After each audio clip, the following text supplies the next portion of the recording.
método, né, que foi utilizado para o levantamento em anseios. Ao preencher a tabela, você já está fazendo. Plano de ação.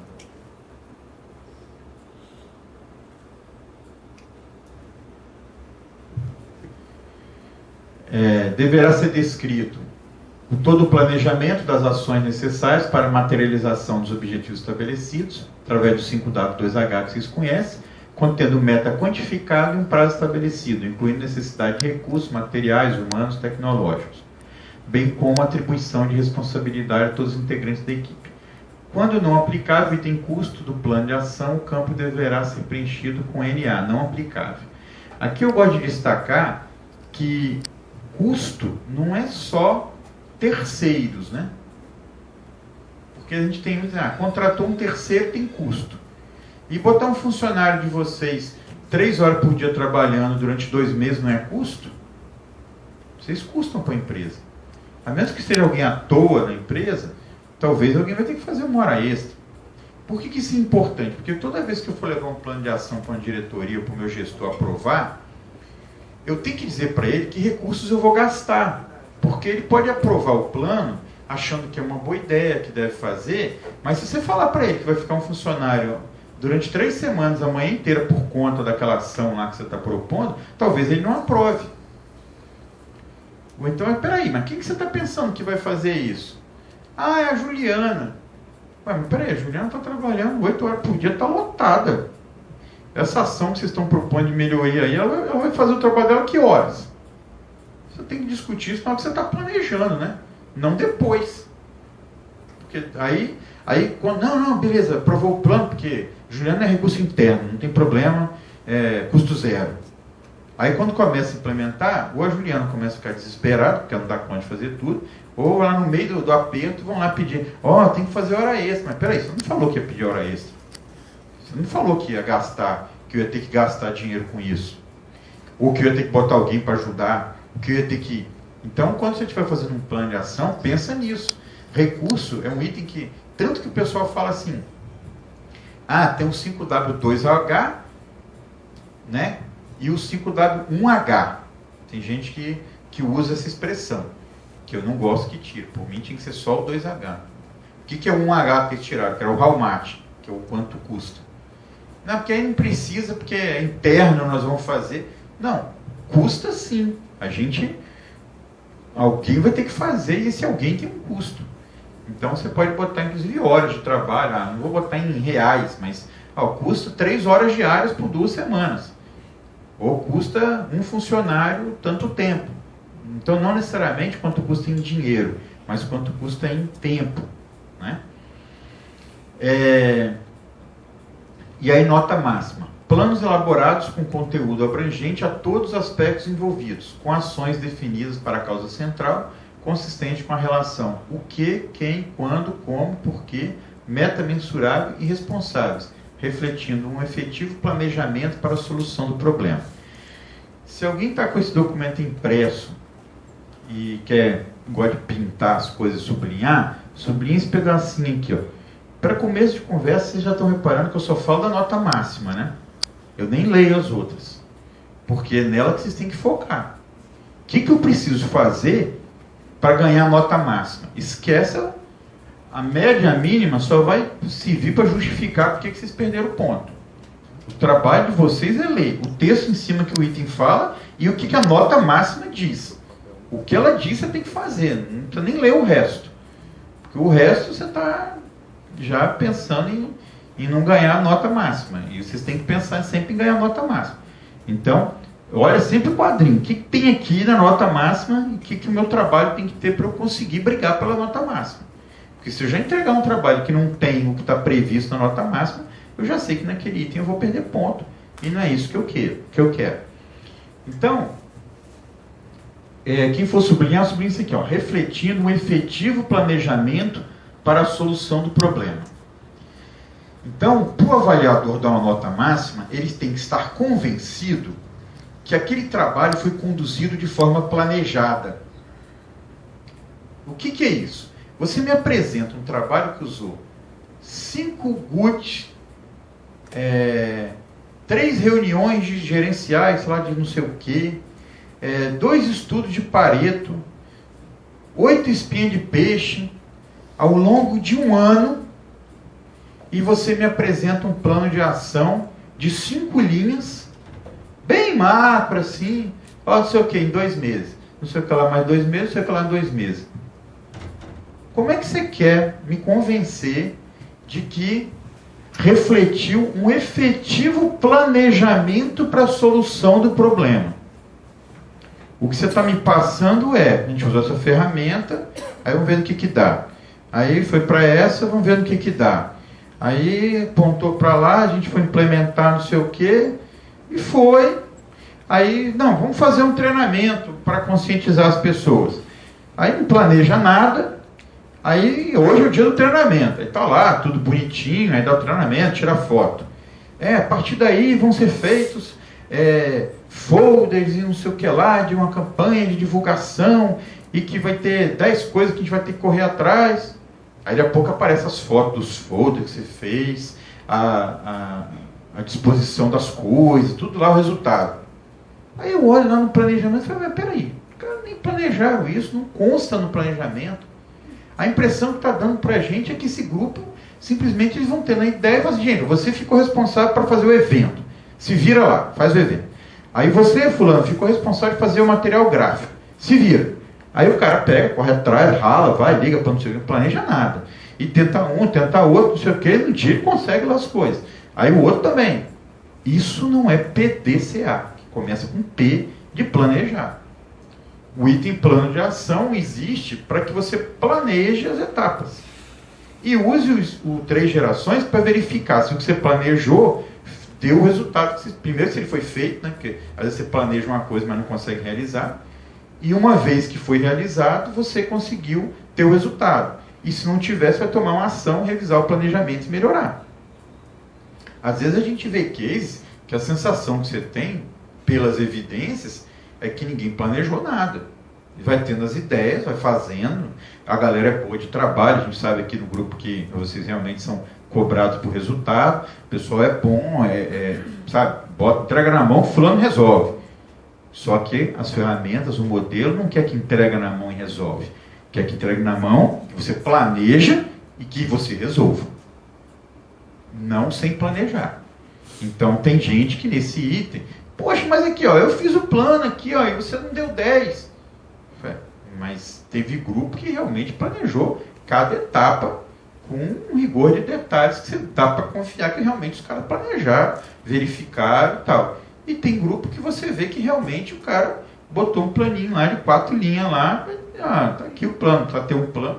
No fundo a gente não planejou nada, mas né, o item pede, então vamos botar um plano aqui. Aí não dá, não pode ganhar o mesmo ponto daquele que realmente fez de forma planejada, que realmente pegou o item de 3 gerações depois e foi tópico. Isso aqui não deu certo, porque ninguém é obrigado a acertar, a gente é planejador, né, guru, para adivinhar o futuro. Né? Então, nem sempre tudo que você planejou vai dar certo. Tem planos lá que você pega, o plano tem, sei lá, 30 linhas, 40 linhas, tudo deu certo.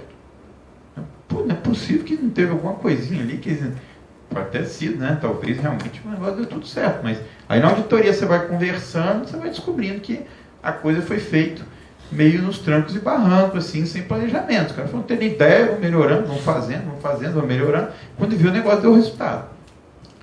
E o que o prêmio quer dizer? Quer passar para vocês.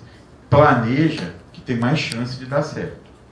Planejando já é difícil, mas já sem planejar, aos trancos e barrancos. Essa é a mensagem que o plano tem que dar, que o prêmio tem que dar. E vem dando, né?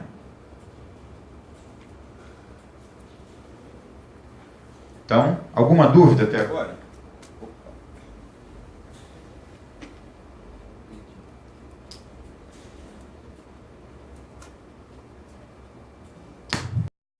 Lá na implementação, lá no final, eu jogo eventuais planejamentos de novas etapas aí ou lá?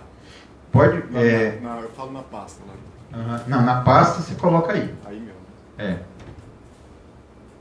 Se bem que tanto faz, você pode botar aí, desde que você cite lá que está aí, tudo bem.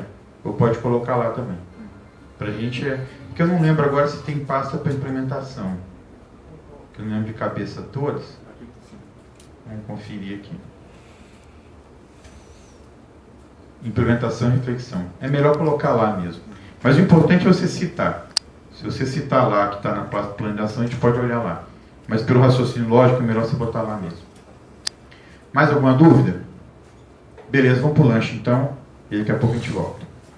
No regulamento anterior, tinha uma questão que o fonte de dados era só exclusivo do item identificação de oportunidade, eu nem lembro direito como é que era, mas era uma situação um pouco mais complicada.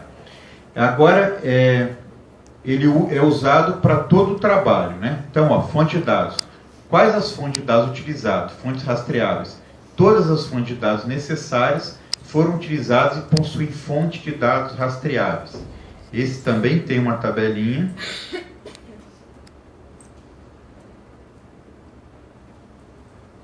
Que é basicamente o seguinte.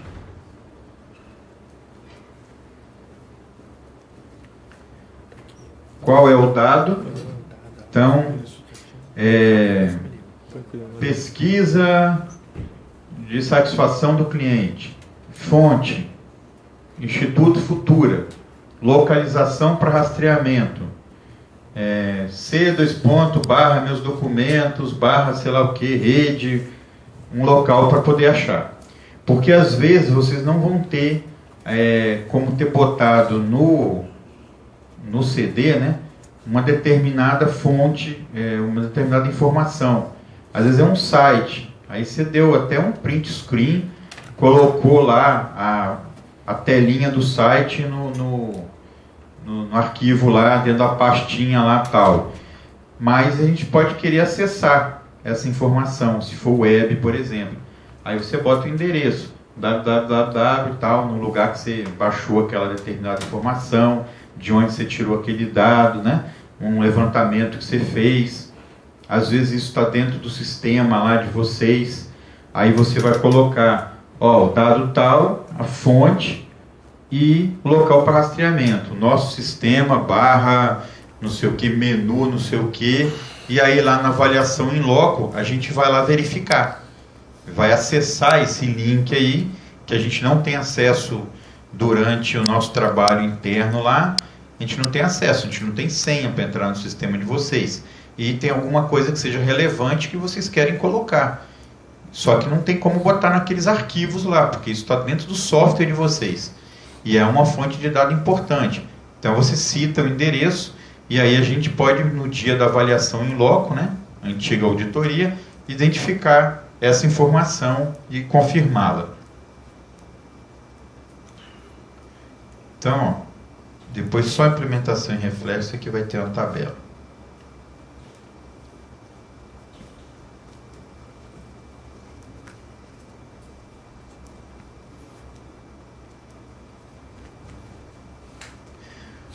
Verificação. Neste campo deverão ser descritas as métricas estabelecidas para a verificação da efetividade das ações implementadas e os resultados obtidos, devidamente analisados e referenciados. Identificação da oportunidade, além do atendimento dos anseios, necessidades do cliente, impacto nos processos afetados, nas metas da empresa, ou seja, o trabalho todo. Os resultados podem ser financeiros, mudanças comportamentais, mudanças estruturais. Nota máxima. Verificações reportadas através do tipo relatório de 3 gerações, estabelecendo clara comparação entre as situações anterior, consistente com o diagnóstico, planejada, consistente com o plano de ação. Atual e, quando aplicável, as proposições aplicáveis. Eu vou parar aqui, vou explicar, depois eu vou falar. Bom, deixa eu ler logo. Além do emprego de volume representando os dados para as comparações. Então aqui são 2 tópicos que vocês têm que comprovar na verificação. Uma é o que eu planejei. Se o que eu planejei eu cumpri. Então uma coisa é eu ter feito aquela atividade planejada, que é através das 3 gerações. Então se a gente pega o plano de ação mesmo. Se o plano de ação tem 10 linhas, a gente vai ter que achar 3 gerações de 10 linhas. Se somando os planos de ações tem 50 linhas, vai ter que ter um plano de 3 gerações de 50 linhas. Tem que casar. Isso garante que você faz uma verificação daquilo que você planeja. Ótimo. Isso não quer dizer que você atingiu os resultados que se esperava. Não é porque eu cumpri todas as tarefas planejadas que eu consegui ter o resultado. Então, metade desse item aí é você apresentar o 3 gerações e mostrar que você cumpriu o planejado. A outra metade, não necessariamente na mesma proporção, né? A outra parte é o que eu tive de objetivo inicial e o que eu consegui com esse trabalho. Então, eu queria ter feito um atendimento ao cliente que antes era em 5 dias e agora a gente consegue atender em 3 dias. Isso é o objetivo do seu trabalho. Você tem que provar aqui, ó. Antes a gente trabalhava com 5 dias, a meta era cair para 3 dias e eu consegui cair para 3 dias. Ótimo. Aí dá um tiquezinho lá, consegui bater essa meta. Antes, eu tinha como meta o faturamento de tanto, eu quero fazer um crescimento de 20%. Aí consegui crescer 20%. Ótimo. Então as duas coisas. Um trabalho que não atingiu os resultados esperados, não é case, né? Que a gente fala, o que são os cases, né? Que a gente abrevia, né? São cases de sucesso. São situações em que obtiveram sucesso. Não é que eu fiz os ferramentas, ficou bacana pra caramba, e melhorou, e não sei o que, mas peraí, você atingiu as metas que você tinha? Não. Então, vai fazer mais um ciclo do PDCA lá, espera, né? Tem gente que fala assim, ó, a gente ia participar no ano passado, mas não deu o resultado que a gente esperava, a gente esperou mais um ano. Como é que você vai apresentar um case de sucesso se você não chegou ao sucesso? Né? Então, você precisa ter claramente quais são os seus objetivos, o que você queria, para nesse item você lembrar cada um deles. Ó, eu tinha 5 objetivos aqui. Esse eu consegui, esse eu consegui, esse eu não consegui, então eu vou fazer mais um giro do PDCA até que eu consiga esse. Aí quando chega uma hora, que é essa agora de apresentar os cases, vocês têm lá todos os resultados esperados e atingidos. Então isso precisa ficar muito claro nesse documento. Então é um item muito fácil de avaliar para a gente.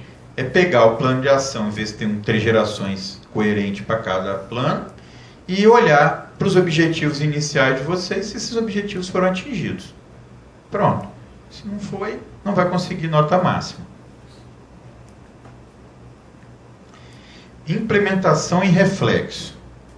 Esse é um item que anteriormente, não sei se ele chamava reflexão, e era que o pessoal adorava falar não, porque a qualidade é maravilhosa, porque precisamos cuidar do nosso planeta, faziam reflexões assim, filosóficas em torno do trabalho. E na realidade a palavra correta não era reflexão, é reflexo, de refletir, né? Então, nesse campo deverão ser identificados mecanismos de implementação ou modificações, se houve treinamento da equipe, replicação de aprendizado, planejamento de novas etapas de melhoria ou novas metas, criação ou revisão de padrões. Então vamos lá. Lembrando, né? Focar sempre na nota máxima. Implementação através de criação e modificação de processo. Então, se você não criou e nem modificou processo nenhum, você já vai perder algum pontinho aí. Porque o regulamento prevê que as suas melhorias, para que tenham continuidade, de alguma forma elas alterem processos. Vocês têm os procedimentos documentados de vocês, as instruções de trabalho. Você faz uma melhoria e não vai lá e não revisa a instrução de trabalho, daqui a pouco aquela sua melhoria pode sair, não ser replicada, daqui a pouco alguém esquece, ninguém mais faz, porque não está documentado, não é auditado, aí aquilo cai no esquecimento. Já que é uma melhoria importante, por que você não atualizou a documentação relacionada? Ou por que você não criou uma documentação relacionada? Então está aqui, ó, implementação através de criação ou modificação de processo. Criação de um novo processo ou modificação. Não necessariamente tem que ter procedimento documentado, não é para criar e ter só por criar, não. E nem, agora, se já existe e você alterou, e agora tem uma nova revisão por conta do trabalho que você fez, você precisa ir lá e pedir para alterar essa revisão, senão até porque você pode gerar um problema na auditoria externa, porque você mexeu num processo que tinha um procedimento, uma instrução de trabalho que definia aquela regra, você mudou a regra e não atualizou a documentação. Então é importante. Educação e treinamento da equipe. Quer dizer, se para fazer aquela atividade você treinou as pessoas, você foi só criando, não, que agora vai ser uma planilha aqui que a gente mudou agora, não, a gente bota aí, vocês vão se virando aí, qualquer dúvida me pergunta, ou não, vamos fazer um treinamento para as pessoas utilizarem essa planilha que a gente criou, porque é importante que eles utilizem corretamente, porque não adianta ter a ferramenta se as pessoas não souberem como utilizar. Então, há uma preocupação do modelo que quando você tem uma boa ideia e essa ideia vai ser implementada, que as pessoas sejam treinadas e envolvidas nisso. Percepção e planejamento, reaplicação do aprendizado, né? Difusão ou reaplicação do aprendizado. É lógico que aqui você tem diretorias com características bem distintas, então vocês estão vendo, não vai conseguir replicar na VIX inteira. Mas na sua diretoria, em outros contratos semelhantes ao seu, você pode conseguir fazer esse tipo de melhoria. Porque se a ideia é boa, se o seu case é tão legal, se ele trouxe um resultado tão bom, por que isso não está nos outros contratos semelhantes ao seu? Deveria, né? Que esforço você fez para que isso estivesse sendo utilizado por todo mundo? Porque se você conseguir fazer isso, vai ser um ganho para a empresa muito melhor. Seu trabalho já é bacana, né? Agora, só fica entre vocês lá, o grupinho lá de 10, 15 pessoas do seu setor, ou daquele contrato, enfiado lá no tatuzinho lá, e não vai fazer nas outras empresas, nos outros contratos da sua diretoria. Então, aqui é a hora de mostrar que você está fazendo nos outros também, né? E percepção e planejamento de novas etapas de melhoria. Nada é tão bom que não possa ser melhorado. Então, eu preciso também dar um jeito de pensar o que ainda mais eu posso fazer. Então, se a gente for olhar lá no anexo, esse também vai ser sob forma de tabela.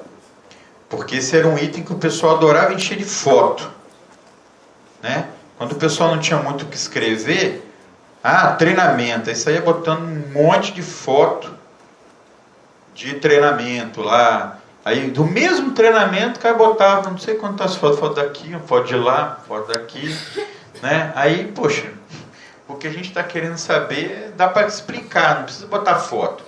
Embora, se quiser botar foto, você tem lá a pasta lá para botar as fotos como evidências, né?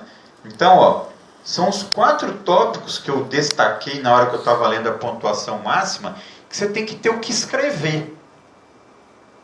Pô, mas que processo que a gente modificou? Antes a gente fazia assim, agora a gente está fazendo assim. Você implementou ações, não é possível que aquele seu plano de ação lá, se você não sabe o que escrever, dá uma olhada no plano de ação, deve ter lá atividades que você mudou. Antes a gente fazia desse jeito, agora a gente faz assado. Ou as pessoas estão fazendo diferente por conta desse novo procedimento que a gente criou, esse novo processo que a gente mudou. Educação e treinamento. Foram feitos tanto treinamento. Aí você bota lá as listas de presença dos treinamentos que você fez, da equipe, né? Tem a pasta lá, você enche de coisa lá que você fez. Teve nenhum treinamento. A gente botou o pessoal.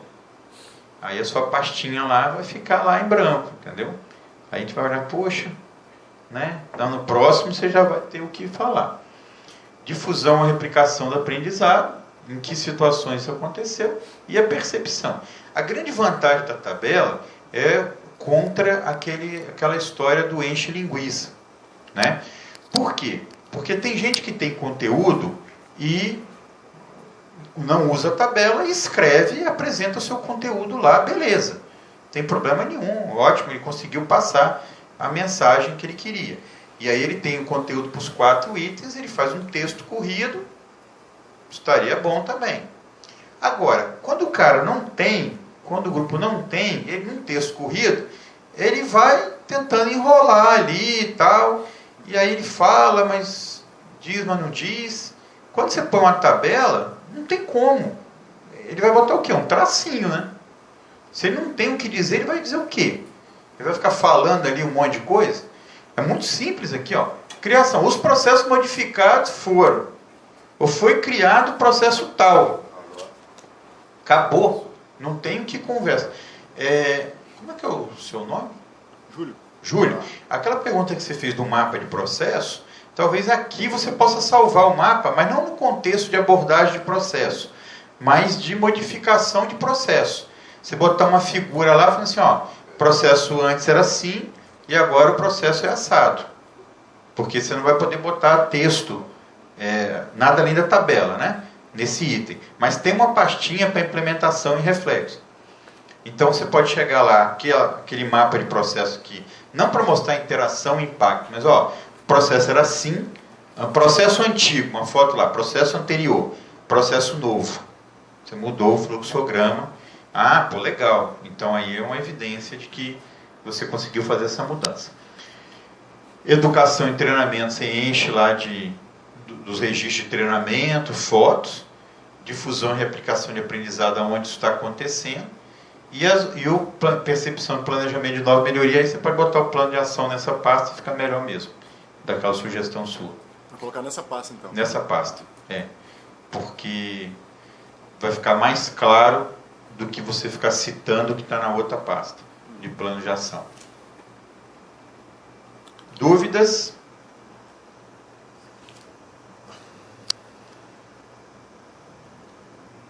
De alguma forma, Luciano, essas tabelas, por exemplo, a última lá, ela vai facilitar o processo de comparação, por exemplo. Num determinado case, teve treinamento e colocou aqui o treinamento, né?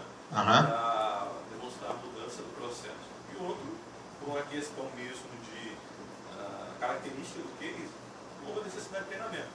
Sim, documentação, registro e divulgação. Né? Estou perguntando porque, se for um aspecto comparativo, um vai ter, outro vai ter. Né? Tá. Tirar esse negócio aqui. Deixa eu voltar aqui.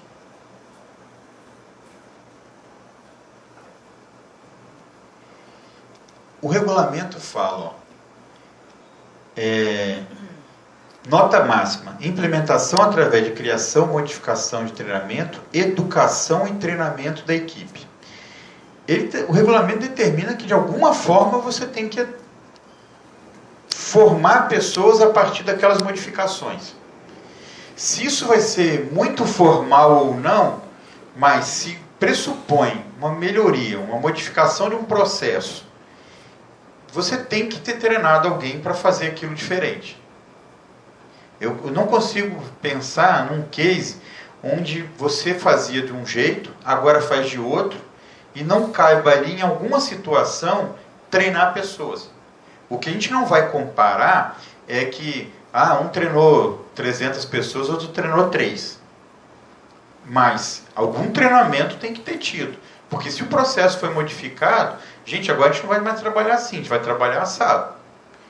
Antes a gente fazia dessa forma, agora a gente vai fazer de outra.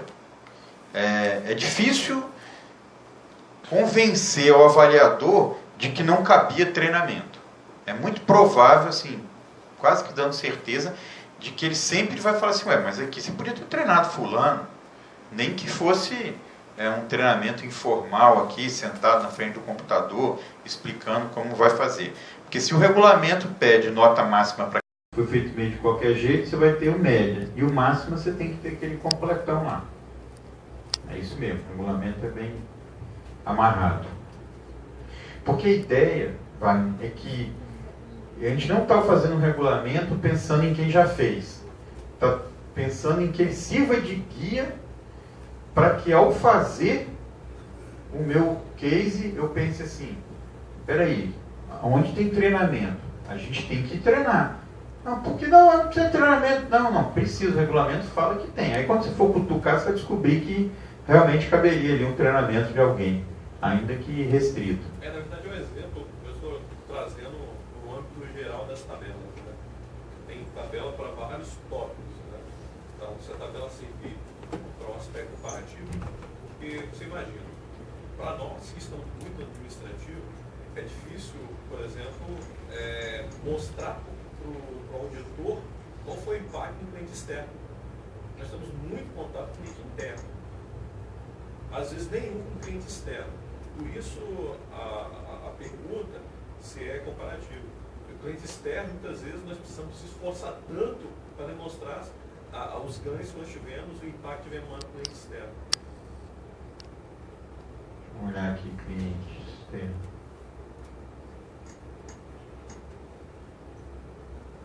Opa, passou.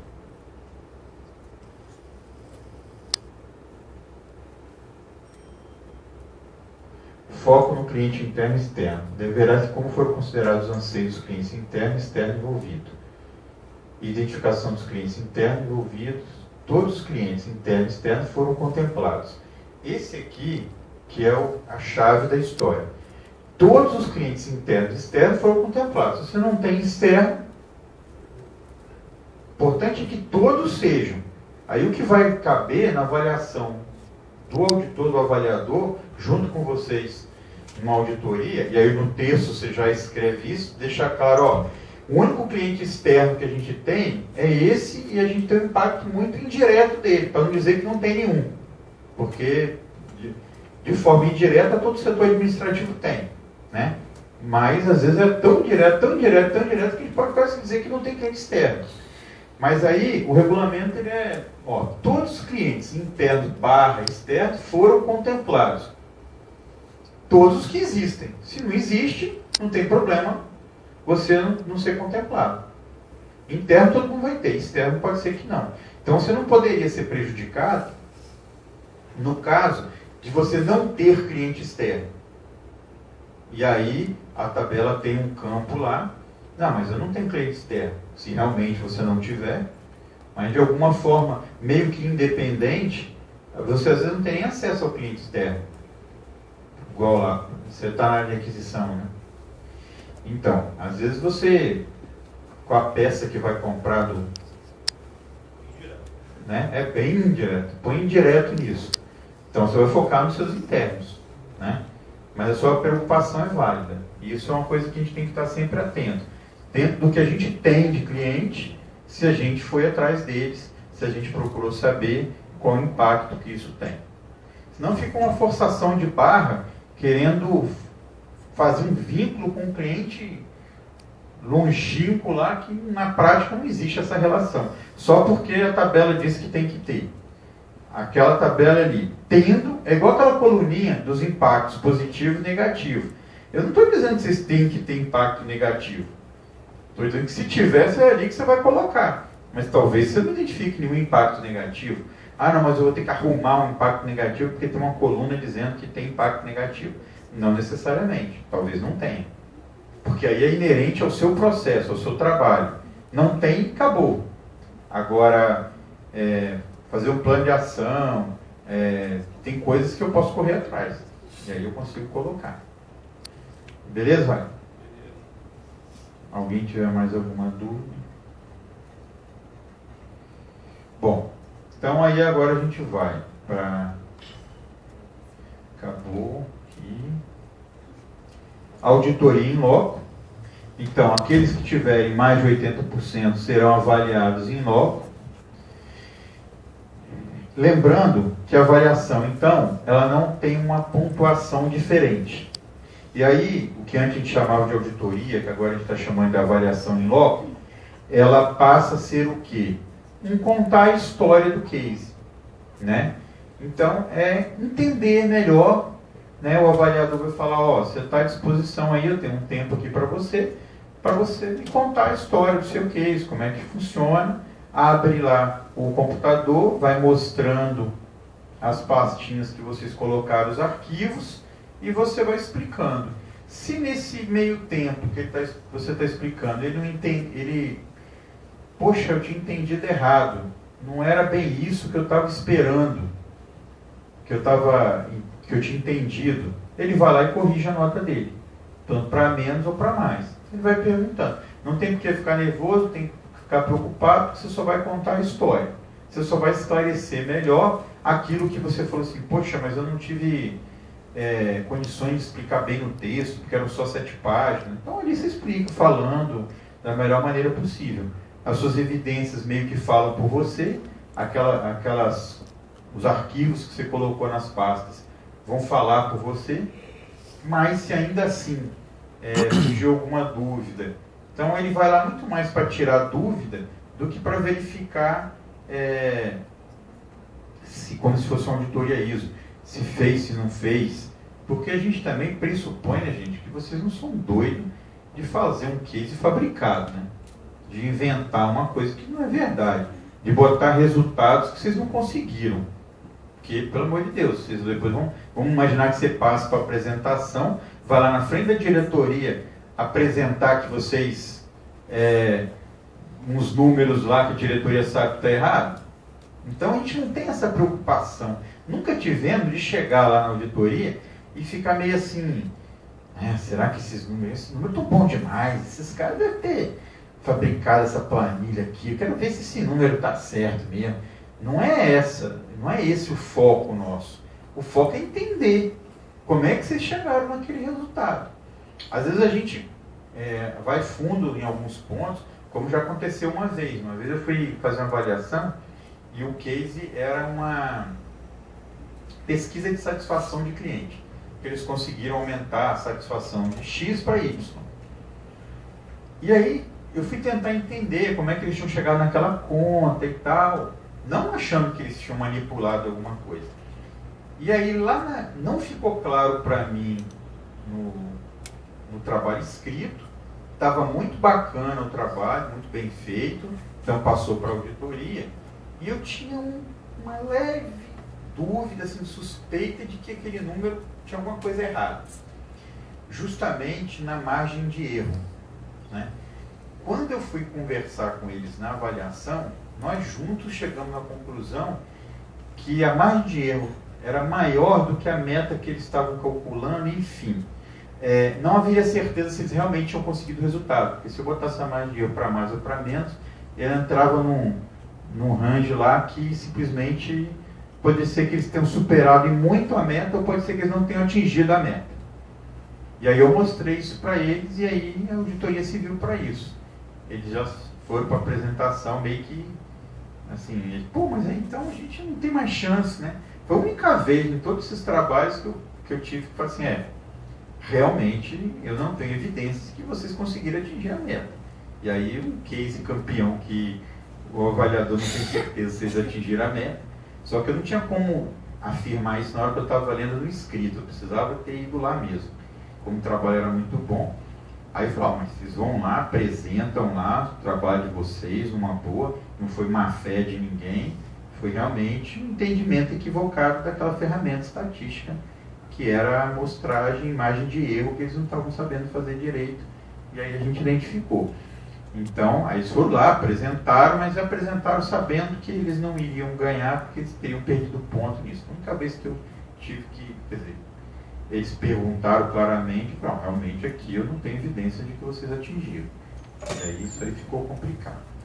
Então, a auditoria ou avaliação em loco, ela é justamente para que vocês apresentem. E não tem nada que se preparar, porque você não vai poder mostrar arquivo nenhum diferente.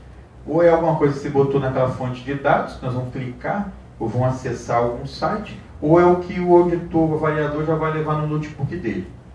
Então, vamos preparar uma apresentação no PowerPoint, porque tem gente que fazia isso. A gente chega para avaliar, teve pessoas que sentaram com a gente, foram explicando, a gente foi perguntando, assim. Aí abriu o documento assim escrito, aí a gente ia conversando, ia mostrando. Tem gente que a gente chega para avaliar, o cara bota um projetor, preparou um PowerPoint. Não, primeiro nós vamos apresentar aqui, que é mais tempo o cara se preparando para poder vender melhor o peixe. Agora não vai ser aceito uma apresentação para auditoria.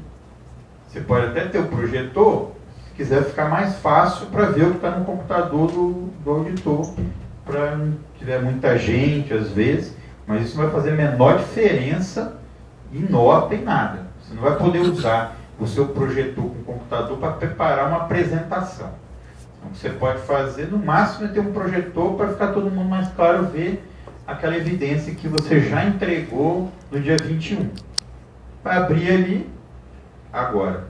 Talvez não precisa sentar do lado do seu micro lá, que está ligado à rede, para você explicar alguma coisa, para você entrar no sistema, para você mostrar como funciona. Aí sim, aí você vai talvez ter essa oportunidade, dependendo do seu tipo de case, se ele elaborou um software, se ele gerou umas planilhas, mostrar isso em uso, aí sim. Porque às vezes você botou lá nas pastas só um print screen da tela, né? Botou um print screen da tela e salvou lá. Ó, modelo da tela do software que a gente desenvolveu. Modelo da tela ou a própria planilha que a gente desenvolveu. Às vezes vocês, embora a gente tenha critério de confidencialidade, vocês não queiram também mandar a planilha inteira, né? Aí você dá uns print screen da planilha, bota lá nas pastas, e aí a gente vai ver a planilha lá disponibilizada lá para, né, no dia da auditoria, porque vocês não querem passar esse arquivo completo, porque ele é dinâmico e tal, enfim, para a gente não faz diferença. Bom, passado isso, o pessoal vai para a apresentação. Então a gente já falou um pouquinho, mas vamos lá. Os tópicos são esses. Organização.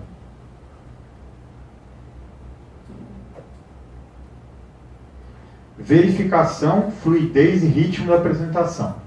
Nota máxima, trabalho apresentado com fluidez e ritmo de apresentação, sem interrupções e falhas. Isso não mudou nada, ou seja, começou a apresentação. Mas esqueci de falar um negócio lá de trás. Deixa eu voltar 3 telas aqui para relembrar o que é uma interrupção, é uma falha. Vai perder ponto. Já não é nota máxima. Ou seja, você sai da caixinha do nota máxima, que é 9 e 10, e já cai para a nota média, que é 7 e 8. Trabalho com interrupção que não compromete o repasse das informações. Você voltou lá para fazer uma apresentação, falar de uma coisa que você esqueceu, né? Você botou as telinhas. Aí tinha um assunto que era importantíssimo, você não falou. Aí você voltou lá, já não vai mais tirar 9 e 10, vai tirar 7 ou 8. Se ao fazer isso, você ainda comprometeu a informação ainda, já não tira nem 7, nesse quesito de organização. Porque às vezes a pessoa é tão perfeccionista que ela botou as telinhas lá do PowerPoint e esqueceu de comentar um assunto. Mas ninguém sabe que ela esqueceu. Ela vai continuar, o entendimento às vezes vai ser bom do mesmo jeito, mas ela é tão perfeccionista que ela tinha se programado que ela ia falar, mas ela esqueceu que ela vai voltar lá. Não faça isso, vai reto. Porque vai comprometer, você pode talvez perder no item da clareza lá, então se você tiver esquecido. Então use o PowerPoint lá da sua apresentação para botar tópicos, né? Porque você ficar lendo vai ficar um negócio meio chato, né? Então você bota tópicos para não esquecer de nada. E aí vai de tópico em tópico. Agora, às vezes o coleguinha que passa a tela, passa antes da hora, né? Você não falou os 3 tópicos, só falou um, e ele já avançou. Aí você vai ter que voltar, pedir para ele voltar. Por isso que eu, particularmente, nas minhas apresentações, porque isso aqui é no PDF, mas eu sempre gosto de eu ficar com o passador, porque aí eu passo na hora que eu achar que tem que passar. E se eu achar que eu, por acaso, assim, eu apertei errado aqui e passei sem querer, eu volto, mas não interrompo a minha apresentação. Eu volto à tela, não sei o que, quando eu olho a tela passou para frente, eu volto aqui, ela já voltou e eu continuo emendando, não houve interrupção, né? Clareza, entendimento fácil dos objetivos, ações e resultados. Todo o trabalho apresentado com clareza, de todos os itens, situação anterior, objetivo, metodologia utilizada para a solução e resultados obtidos. Observe que o tópico da nota máxima ali não são os mesmos tópicos do trabalho escrito. Ali não está falando de alinhamento com metas, ali não está falando de abordagem de processo, ali não está falando necessariamente de identificação de oportunidade, ali está falando de situação anterior, objetivos, metodologia utilizada e resultados obtidos. O avaliador, ele já leu aqueles outros tópicos todos e já deu nota naquilo.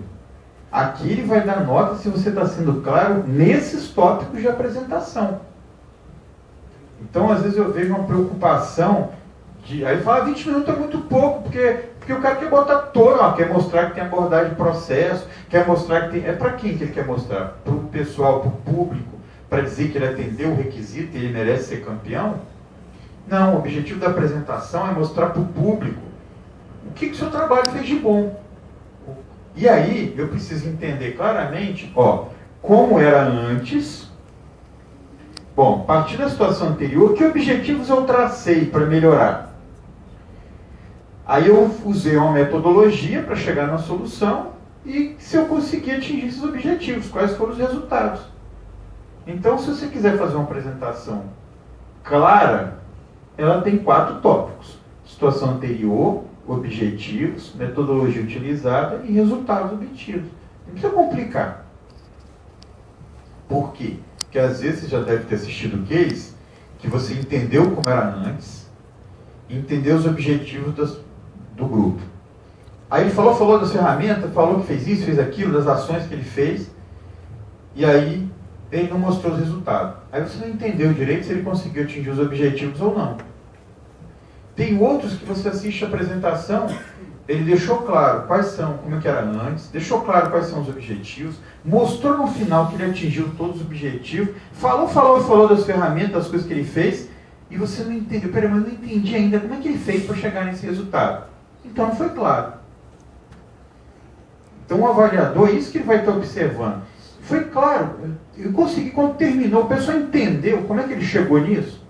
Primeiro, ele entendeu como que era antes, o que é depois, que objetivos ele atingiu. Por isso que é legal no final, nas últimas telas, quando você for mostrar resultado, retornar aqueles objetivos lá e ir ticando. Tinha esse objetivo, consegui. Tinha esse outro objetivo, consegui. Tinha esse outro objetivo, consegui. Os caras tinham 5 objetivos e atingiram 5. Então eu estou sendo claro entre o que era antes e o resultado e objetivo. E no grosso da apresentação, que é a metodologia, como que esses grupos, esses profissionais conseguiram fazer esse resultado tão fantástico? Não, é porque eles treinaram a equipe, eles fizeram isso, implementaram essa metodologia, e deram treinamento, e fizeram... legal, agora eu entendi. Imagine que você vê um contrato semelhante àquele pessoal que está apresentando. Quando terminar a apresentação, você tem que pensar assim, vou fazer isso no meu contrato também. Eu já até entendi qual que é vou depois sentar com eles para eles me explicarem, mas eu já peguei o fio da meada. Legal, eu faço desse jeito, eles fizeram de outro, olha o resultado que deu. Essa que é a ideia da apresentação. Mostrar para todo mundo como que você conseguiu esse resultado bacana que você está mostrando aí para todo mundo. Criatividade, que a gente começou a falar. Capacidade de tornar a apresentação atraente e leve por meio da utilização de recursos criativos. Nota máxima para uma apresentação rica em recursos, atraindo e promovendo a atenção, o interesse do público, não mais a interação do público, o interesse.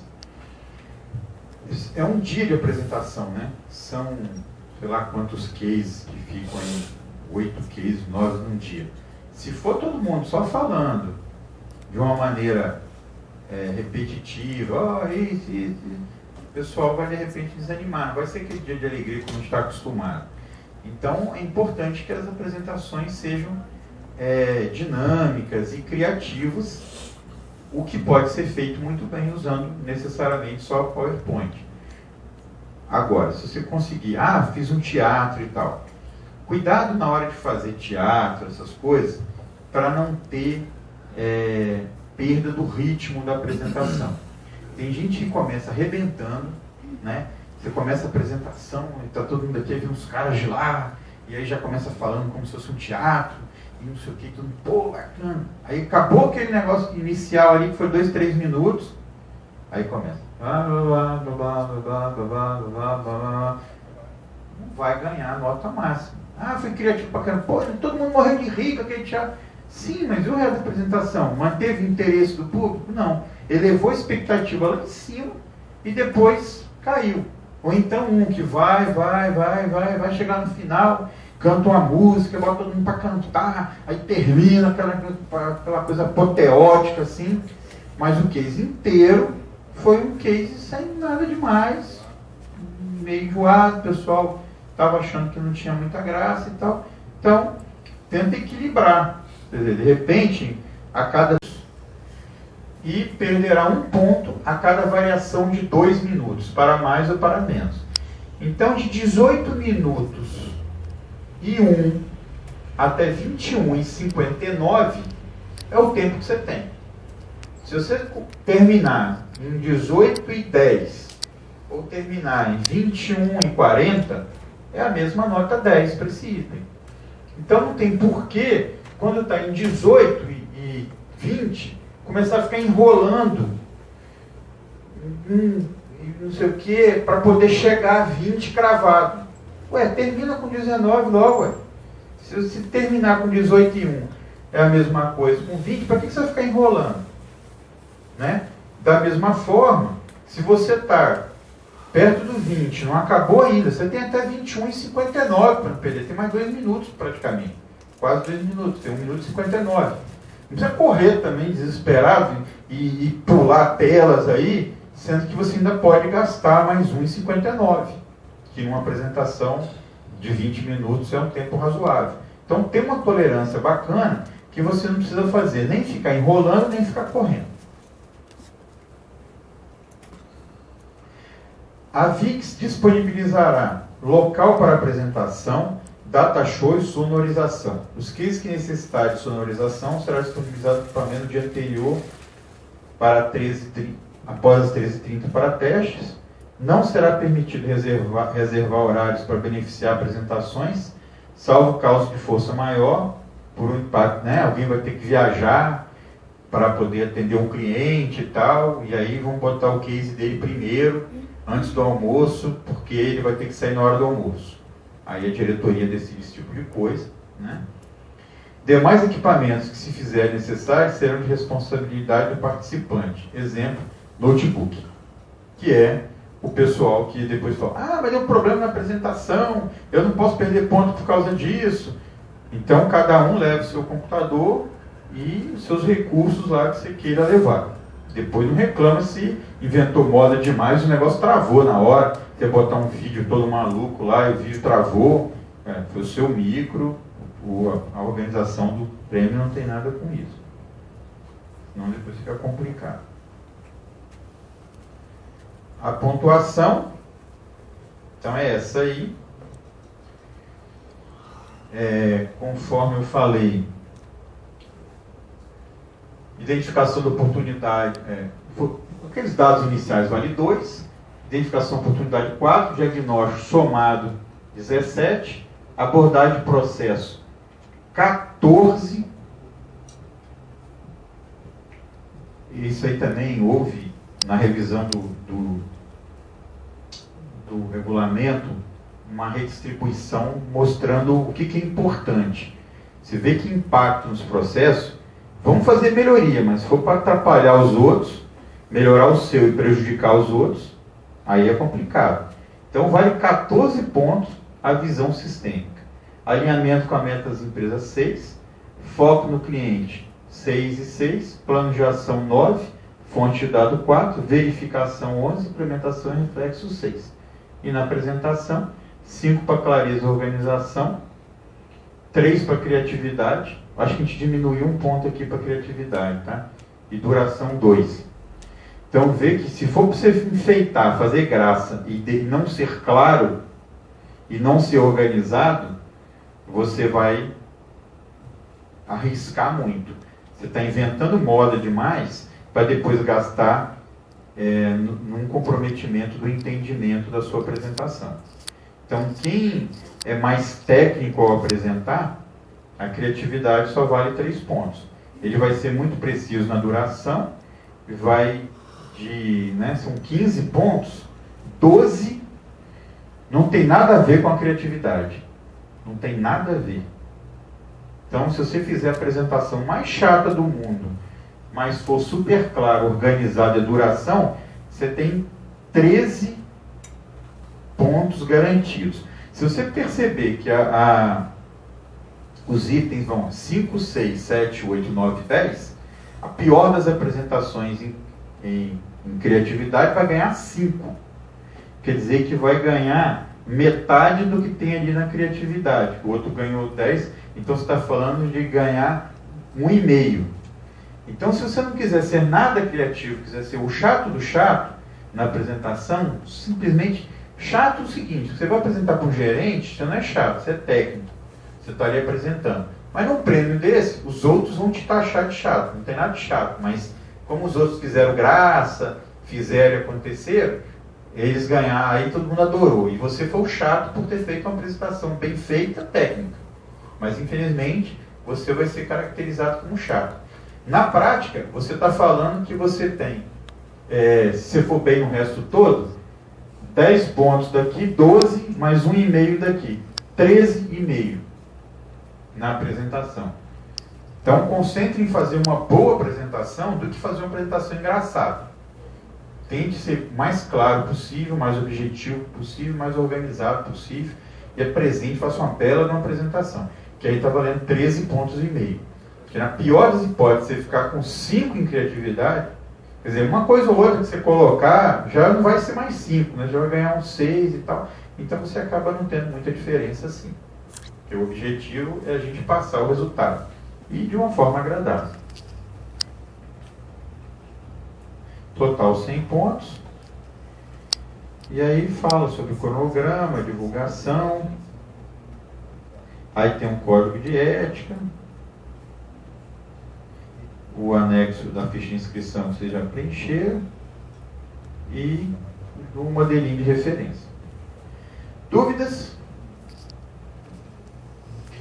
Então a gente espera que vocês, pelo menos assim, eu fiquei feliz de saber que teve um número muito maior de inscritos do que no ano passado, na expectativa de que o resultado, participar do prêmio fosse uma coisa menos trabalhosa, né? E eu acho que a gente conseguiu, pelo que a gente tem visto aí de resultado, a gente conseguiu fazer esse prêmio ficar um pouco mais leve e motivar as pessoas que nunca participaram a realmente, sempre fizeram melhorias, mas nunca participaram do prêmio, que possam participar e sentir que tem chance de ganhar, porque realmente tem, cada vez se aproximou muito mais da realidade, depende do que cada um fez. Ok? Se quiser